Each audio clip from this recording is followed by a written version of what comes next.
Thank you, Adhyakji, for giving me this opportunity to speak on this very important issue of national importance. At the very outset, on behalf of the House, on behalf of a grateful nation, I would want to thank our Honorable Home Minister for efficiently and effectively dealing with this Delhi riots and containing it within 36 hours. Within 36 hours. Sir, the opposition may cry hoarse.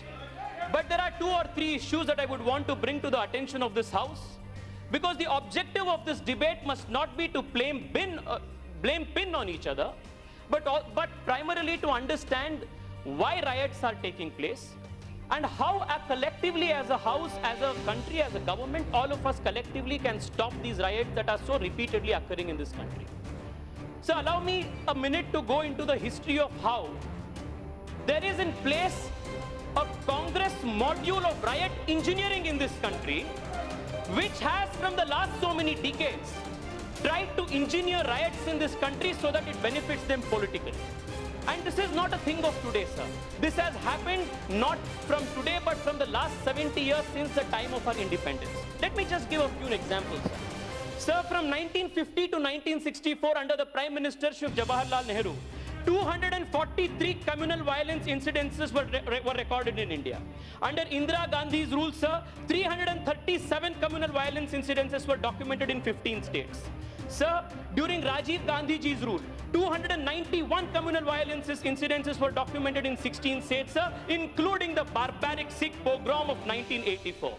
Sir, out of the 1,194 communal violence incidents documented in India from 1950 to 1995, 73% of all of these occurred during the Nehru, Indira and the Rajiv Gandhi Prime Ministership. Sir, the nation wants to know why all these years the Congress party engineers this riot to benefit itself politically.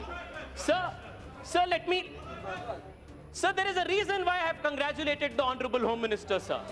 Within 36 hours, a detailed conspiracy, which had taken more than 3 months for preparation and execution, was curtailed and controlled. Let me explain what this module of the Congress conspiracy is, the Congress module of riot engineering is. Sir, right after the CAA was passed by this Honorable House, in the most democratic manner, the Congress President Sonia Gandhi addresses a gathering in the Ram Leela Maidan, and knowing fully well that the CAA has nothing whatsoever to do with citizenship of Indian Muslims or any Indians whatsoever, misleads the entire nation and gives a call for Qurbani and says, "Aar par ki ladai," and she says the people should come out of houses and come out on streets. The very next day, sir, the very next day, Shaheen Bagh protests start, and hundreds of innocent Muslim women, misled, incited, they come out onto the streets, sir, and they are used as shields by all these radical Islamist outfits supported by the Congress ecosystem to further their agenda of breaking this country. So what happens the very next day? Sir, young students in Jamia Millia University, the Jawaharlal Nehru University, supported by SFI, SDPI and other such cohorts, start organizing violent protests. What are the slogans raised? Too much has been discussed about Kapil Mishra's so-called hate speech, sir, but I would want to draw the attention of the House just to the slogans that were raised during the protest. Jinnah wali azadi. What is this Jinnah wali azadi? Hinduon se azadi, kafiron se azadi. These were the slogans that were raised in these protests, sir. And what was the other slogan? Sir, let me tell you, there is nothing anti-Muslim about the CAA, but there is everything anti-Hindu about the anti-CAA protests. What was the slogan that was raised? Tera mera rishta kya? La ilaha illallah. These were the slogans that were raised at these protests, sir.